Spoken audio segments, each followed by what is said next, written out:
Beware the pit of complacency that tempts mortals to set up camp in the place of their past successes. Some wise words to start the program from author and transformational leader Alvin Day. Perhaps you've become complacent. If so, start doing something about that today.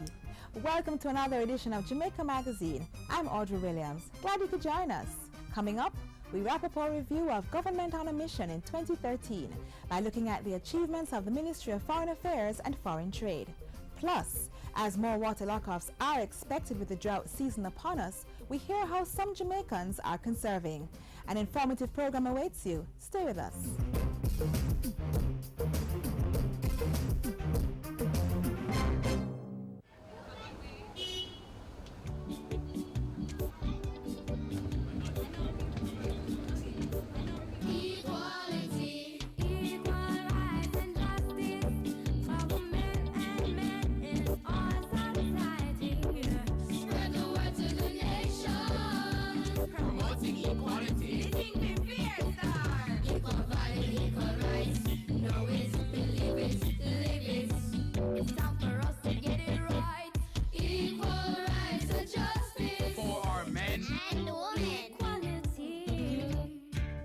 A message from the Bureau of Gender Affairs and the Disputes Resolution Foundation, paid for by the UN Women Fund for Gender Equality.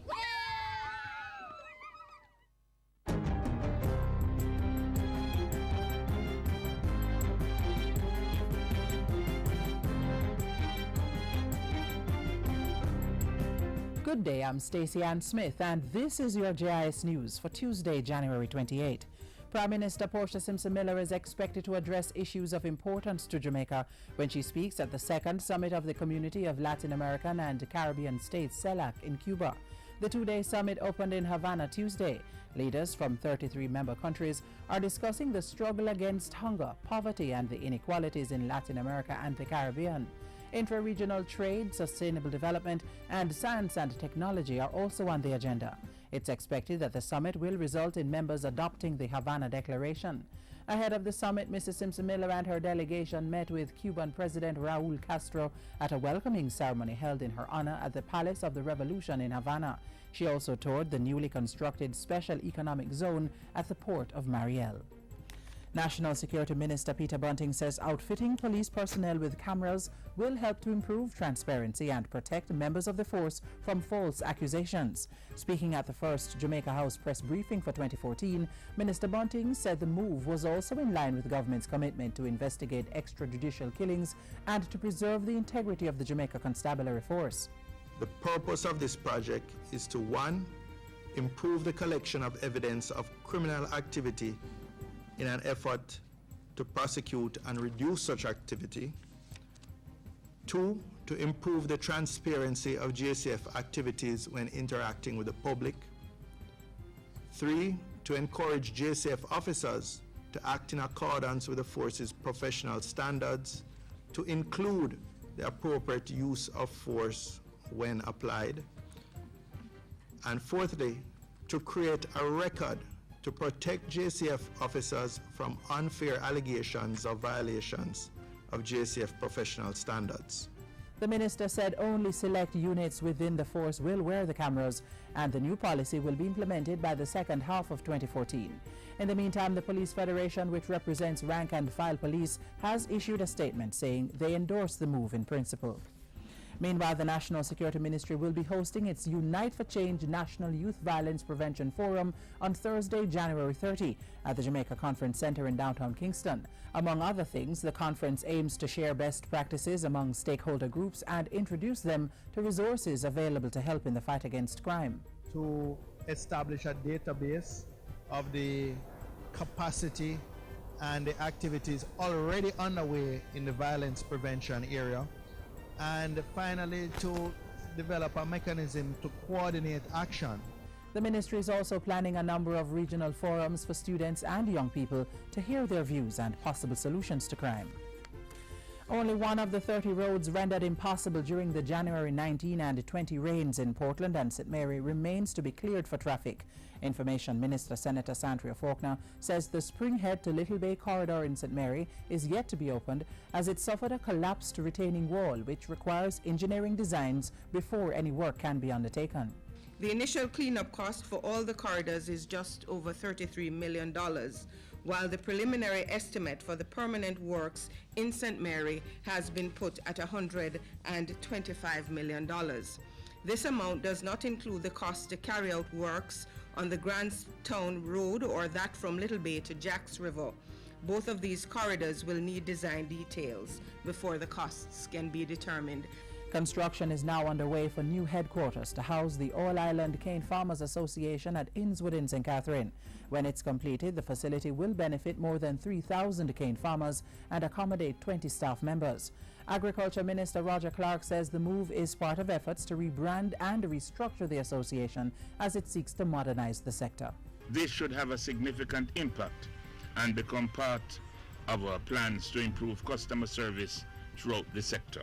And finally, even as the Office of the Children's Registry ramps up its public education campaign, there's another call for Jamaicans to join the fight against child abuse by reporting known or suspected cases. Far too many children still continue to suffer in silence, and as a result of the negative circumstances that affect them. I urge you all to report all known or suspected cases of child abuse or suspected cases of missing children. The Children's Registrar was speaking recently at the agency's 7th anniversary church service held under the theme, Be the Change, Speak Out, Protect Our Children. His call was echoed by Bethel Apostolic's elder Clifton Black. It is our mission, mandated not just by the government, but really by God, for us to love our children, protect them from hurt, harm, and danger. The OCR has increased its availability to Jamaicans with the recent opening of an office at Shop 10 Hendon Plaza in Savlamar, Westmoreland. Another office is expected to be opened in St. Mary in the coming months. And that's it for JIS News Today. I'm Stacey Ann Smith. Thank you for watching.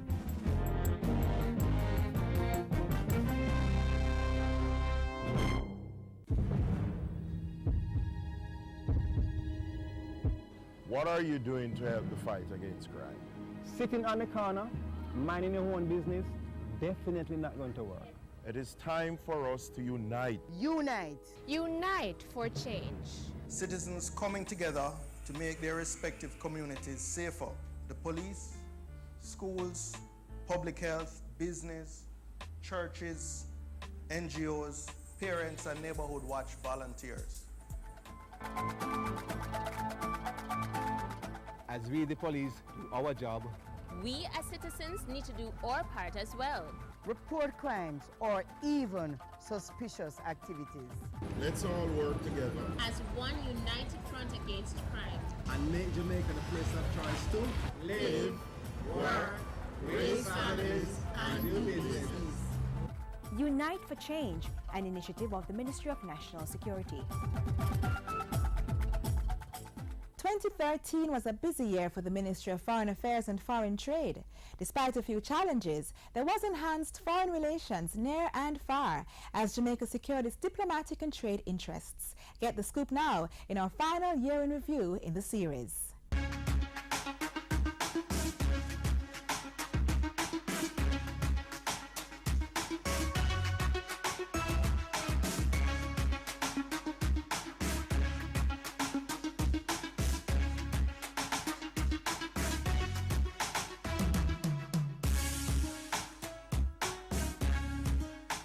Advancing Jamaica's inclusive and proactive foreign policy and securing its trade interests abroad, a key task championed by the Ministry of Foreign Affairs and Foreign Trade in 2013 on a mission to maximize Jamaica's growth and development objectives.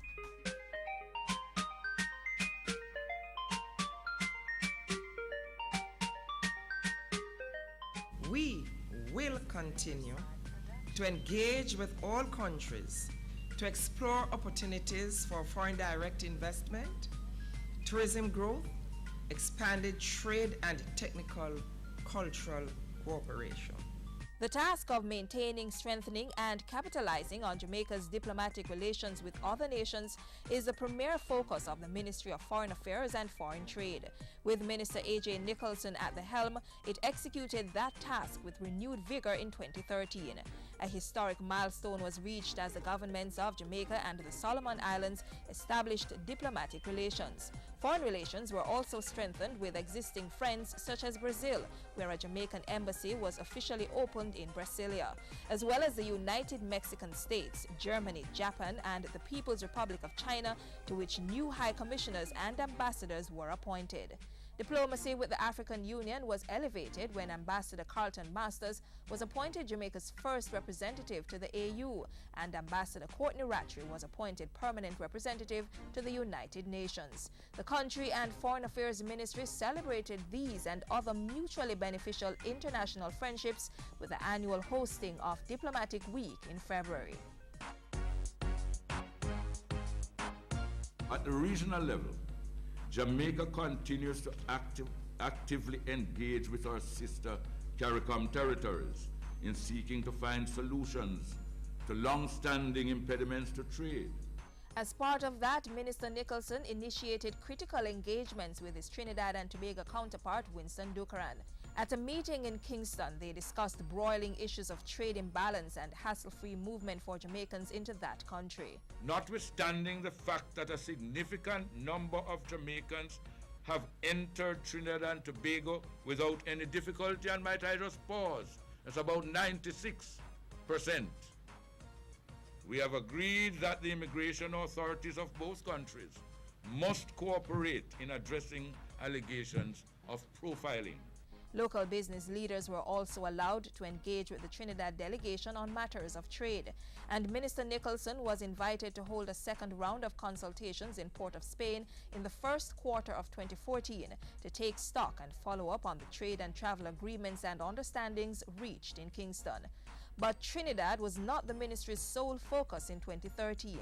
Other CARICOM partners were engaged at the 24th intersessional meeting of the Conference of Heads of Government held in Port-au-Prince, Haiti in February. Among the issues discussed were the regional crime and security agenda, the Arms Trade Treaty, CARICOM's reform process, the regional architecture for financial stability, the CARICOM Regional Aid for Trade Strategy, and the region's preparations for the United States Foreign Account Tax Compliance Act, FATCA. Meanwhile, Jamaica and other states formed an alliance for sustainable development through investment within the Caribbean and Latin America. That resulted from the first summit of the European Union and the Community of Latin America and Caribbean States, EU CELAC. An expanded action plan was also adopted to strengthen South-South cooperation in various areas. This fits in with our overall strategy to diversify the markets for our goods and services. In 2013, Jamaica was also among 10 Caribbean countries to sign the first ever international treaty to regulate the trade of conventional weapons. The discussions on an arms trade treaty are of major importance to Jamaica in curbing violence and strengthening national security. Jamaica's diplomatic and trade relations were also strengthened with foreign states beyond the Caribbean waters in 2013. The ministry was integral to the execution of an official visit by Prime Minister Portia Simpson Miller to China, where the Foreign Affairs Minister signed some important agreements on behalf of the government. Her presence here in China is very, very important in cementing the important relationship and in ensuring that certain matters which have been on the way can be taken further at the highest level. Ahead of that mission, Minister A.J. Nicholson promoted Jamaica's investment potential at the second annual Global Services Forum in Beijing. While there, he held bilateral talks with his Chinese counterpart. Later in the year, the Foreign Affairs and Foreign Trade Ministry helped to plan another successful mission to attract investors from the Asian continent. Our collaboration has translated into a number of projects and programs in the areas of trade, economic and technical cooperation. These programs have complemented our national development goals, bringing significant benefits to the peoples of Jamaica and Japan.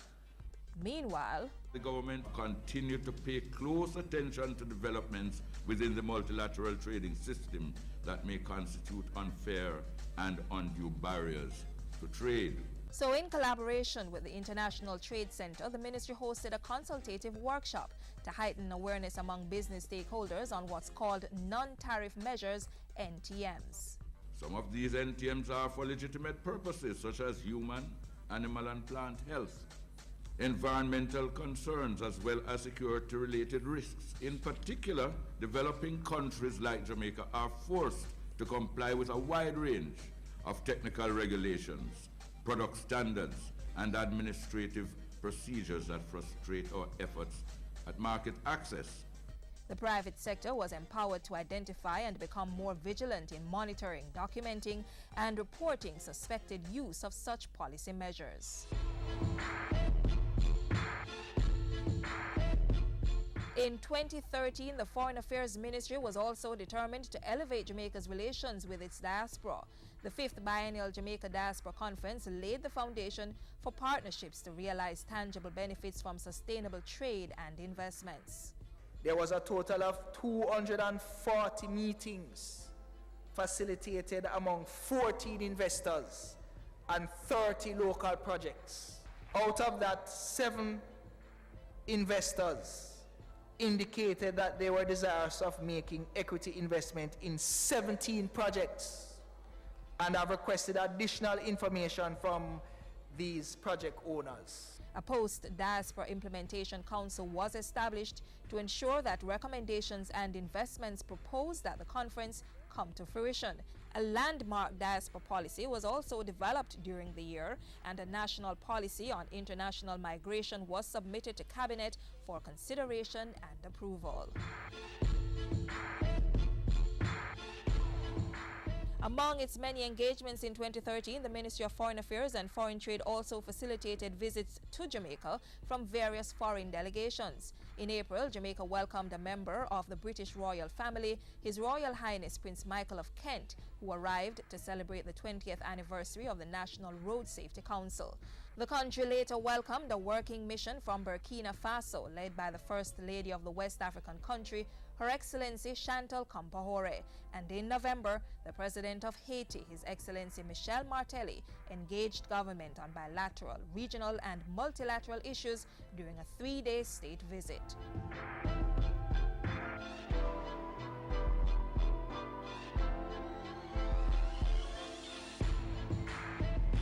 The Ministry of Foreign Affairs and Foreign Trade in 2013, maximizing Jamaica's growth and development objectives.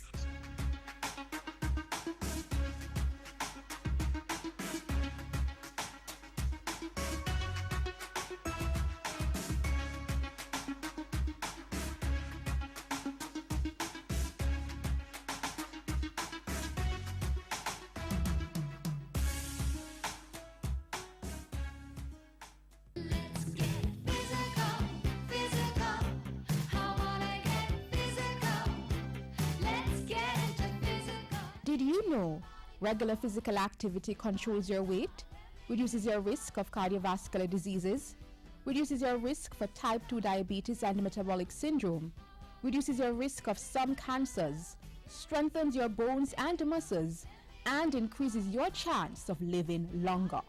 Get active, get fit, stay healthy.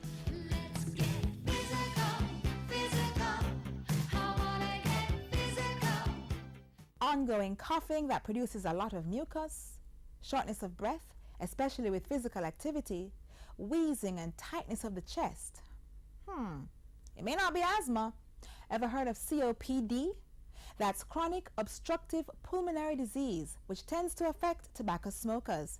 Get the facts now in today's HealthWise and find out about a research program underway to ascertain its prevalence in Jamaica.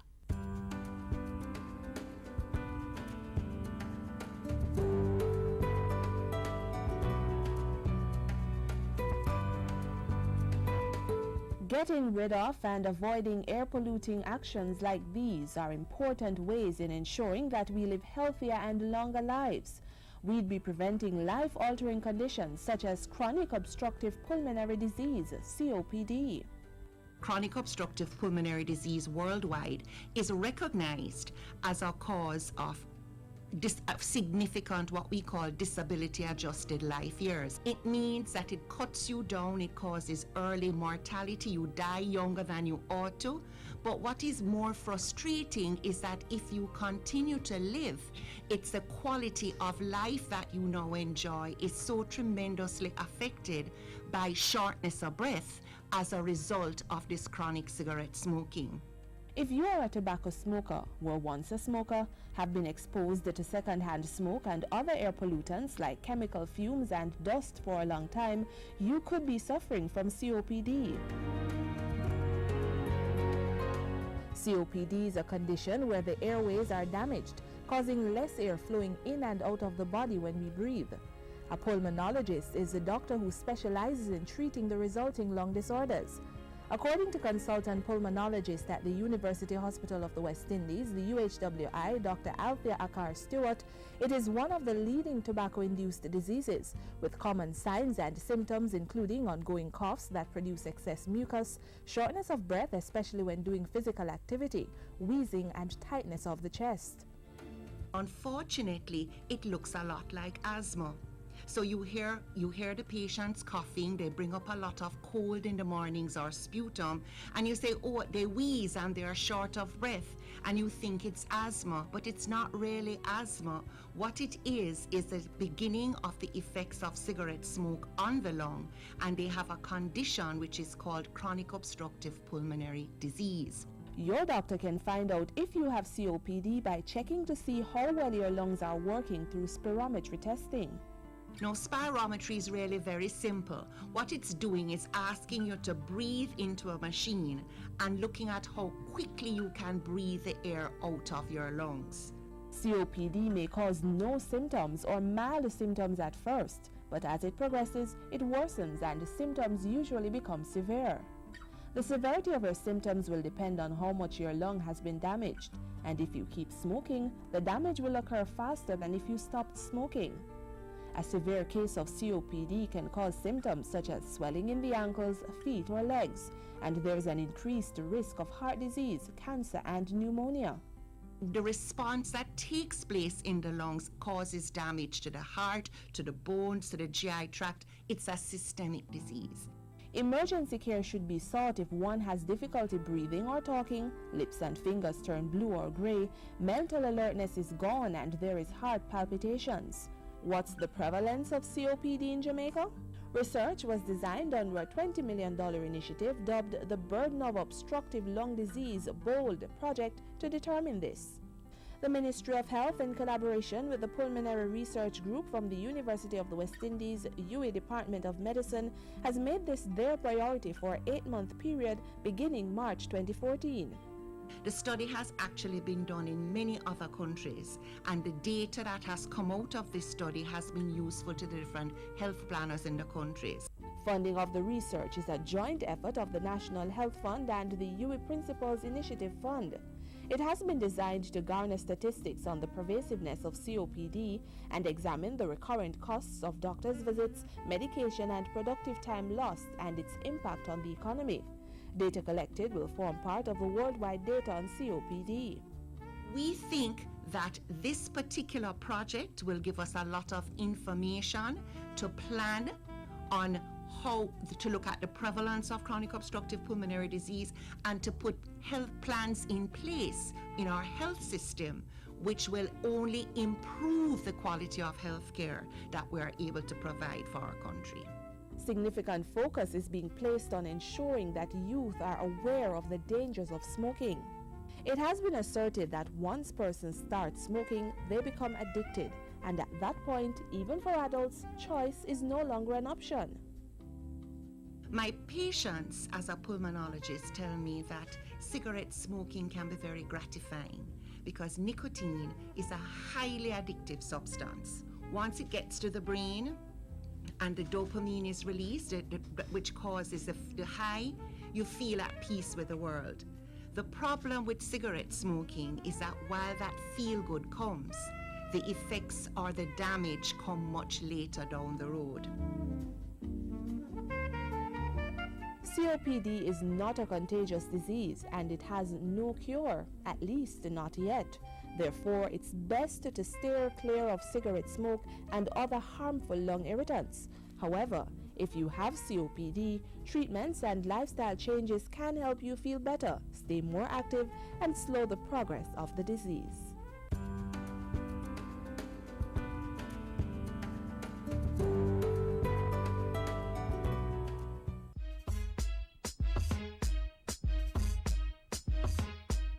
Wet hands with water. Apply enough soap to cover all hand surfaces. Rub hands palm to palm. Right palm over left dorsum with interlaced fingers and vice versa. Palm to palm with fingers interlaced. Backs of fingers to opposing palms with fingers interlocked. Rotational rubbing of left thumb clasped in right palm and vice versa. Rotational rubbing backwards and forwards with clasped fingers of right hand in left palm and vice versa. Rinse hands with water. Dry hands thoroughly with a single-use towel. Use towel to turn off faucet. Your hands are now safe.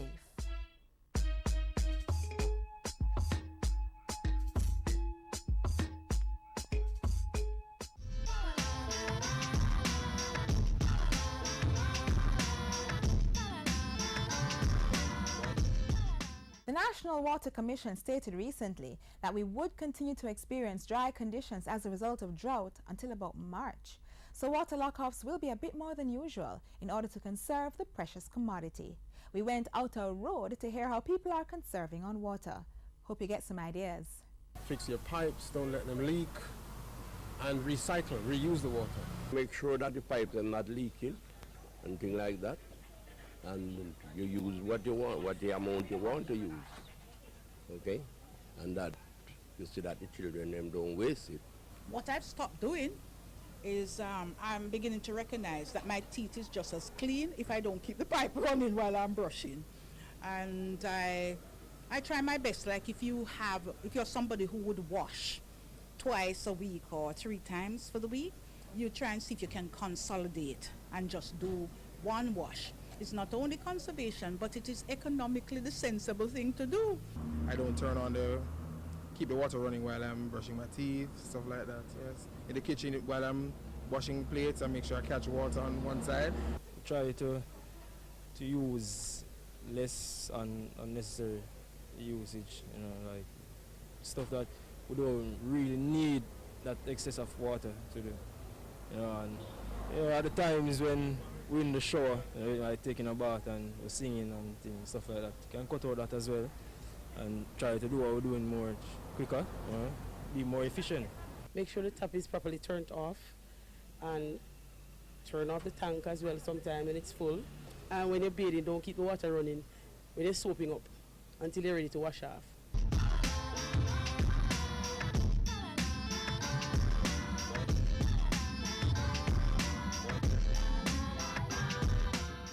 I needed help to expand my business, but the banks only wanted to be up in my business. The high interest rates were killing my business. They're never really business with my business. At the Exim Bank, we have your business needs covered. Our application process is easy, and we provide loans at competitive rates for the productive sector. From renewable energy projects and working capital to plant upgrades or expansion and export financing. Come in and talk to us today. The Exim Bank. On the road to success, you are going to want us in your business.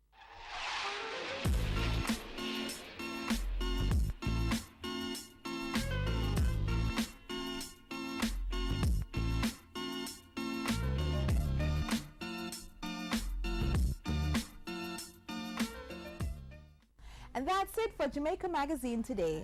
Trust you learned something and can impart that knowledge to someone else. We welcome your feedback, so drop us an email at jamaicamagazine@jis.gov.jm. Keep a social media link by checking out our Twitter and Facebook pages seen on the screen. Plus, visit our website, jis.gov.jm.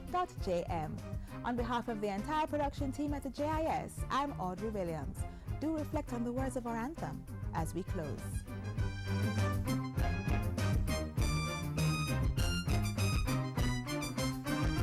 This has been a production of the Jamaica Information Service, the voice of Jamaica.